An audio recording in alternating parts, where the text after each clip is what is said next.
各位朋友好，今日又同大家活像比吧。如果講起世界名畫，你個腦會即刻浮起咩畫面？我估10個有9個都會諗起一個女人，佢有啲頭髮稀疏，冇乜眉毛，同埋掛住一個好神秘嘅微笑。點解會諗起佢？因為呢幅圖太出名啦，好多遊戲、砌圖、故事都會有佢嘅出現同參與。就算去酒吧飲酒，同朋友玩遊戲，都會有佢份。記唔記得呢？一班人圍住講蒙羅麗莎，聽到個莎字就要做個側身嘅指定動作，冇做嗰個就要飲，非常爆笑。冇錯，今集就同你介紹達文西嘅蒙羅麗莎。但你有冇諗過，點解一幅唔算好大，顏色又唔係話好鮮豔嘅畫，可以咁巴閉？點解佢會被人偷過，又試過俾人用酸淋，搞到而家要困喺一個防彈玻璃箱入面？時間返去大概1503年，意大利文藝復興時期，有條天才西佬接到一個佛羅倫斯商人嘅訂單，開到佢幫老婆麗莎格拉迪尼畫一幅肖像畫。呢個女人蒙羅麗莎本尊啦，而個西佬就叫達文西。但呢幅畫最神奇嘅地方在於，達文西似乎畫上癮，好中意呢幅作品，竟然冇交貨俾個客，而係自己帶咗落袋，一路帶住身邊，不時拎出嚟修改一下，直到佢後來受法國國王邀請，過咗去法國住，都一直帶住幅畫。最後係達文西死之後，先由法國國王法蘭索瓦一世用咗一大筆錢，傳聞係4000金幣買咗落嚟。所以蒙羅麗莎由出世開始就已經唔係一幅普通嘅訂單，而係連天才都愛不釋手嘅作品。而根據現有的史料和主流觀點，他很可能從未見過這幅完成後的作品，真係耐人尋味。試諗下，如果你係個有錢佬，諗住揾典堂畫家同你老婆畫幅畫，老婆實開心到震啦。跟住個畫家畫上癮，畫咗4年都唔交貨，仲要走咗去法國，問你燥唔燥底先。此外，關於蒙娜麗莎還存在所謂的早期版本或年輕版本，例如艾爾沃斯蒙娜麗莎的爭議。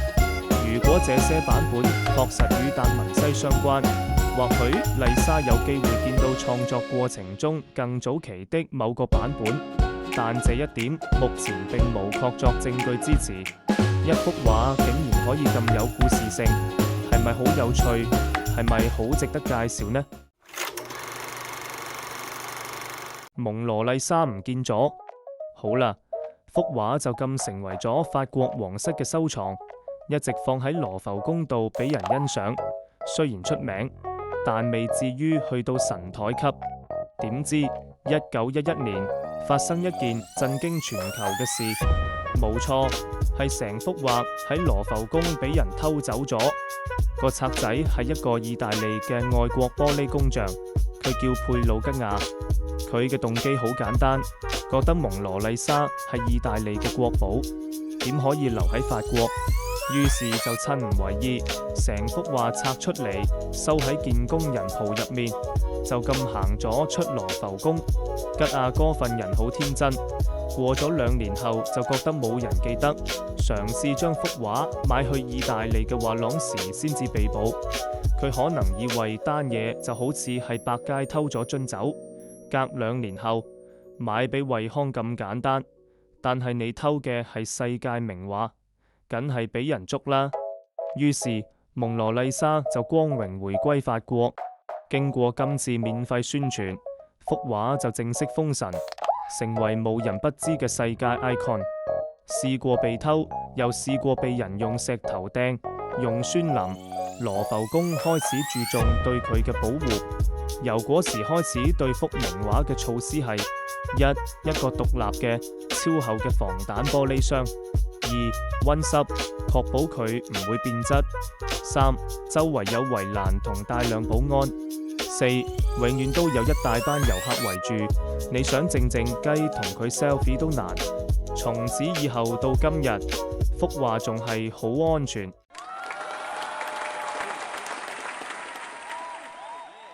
呢幅世界上最具有價值的畫作之一，蒙娜麗莎擁有1962年歷史上保險估值最高的健力士世界紀錄，價值約1億美元，相當於2021年的8.7億美元。不過，蒙娜麗莎的名氣不僅是在於藝術家作畫中用的技巧，同時也包括女子的身份以及神秘的表情等謎團。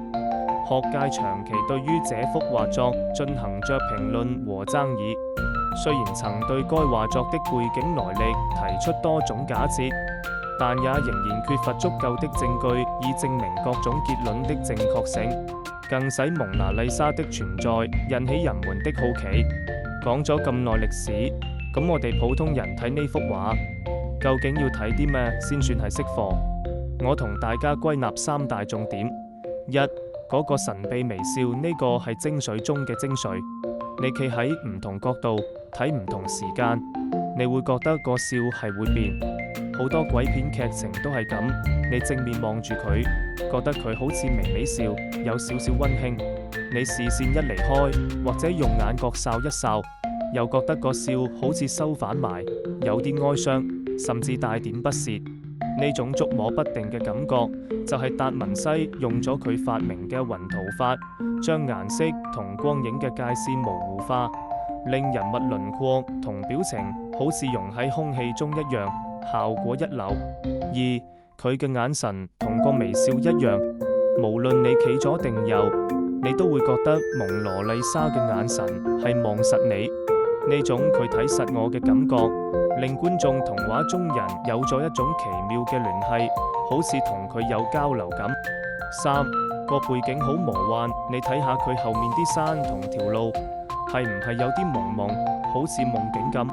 達文西巧妙咁將透視點放喺唔同位置，令到左邊同右邊嘅地平線高度唔一致，創造出一種超現實嘅空間感。呢個背景令到好似好真實嘅蒙羅麗莎，帶住一種唔屬於現實世界嘅神秘感。但又講反轉頭，我哋講到幅畫識飛天都好，幅畫放係個防彈玻璃，又有圍欄又多人，恕我直言，真係好難喺現場睇得好清楚。但係同朋友吹水，朋友唔知嘅嘢，你又講到俾佢知，呢啲咪就係型咯。最後總結係，蒙羅麗莎唔單止係一幅畫，佢係一個傳奇，一個謎題，一個由天才、盜賊、國王同所有觀眾一齊創造嘅神話。下次你喺網上見到佢，或者有幸去羅浮宮親眼見到佢本尊，不妨停低一陣，同佢對望一下，感受下嗰個穿越咗500年嘅神秘微笑，諗下佢背後嘅精彩故事。又係時候講再見，多謝支持，下集嘅內容會更精彩，千祈唔好錯過。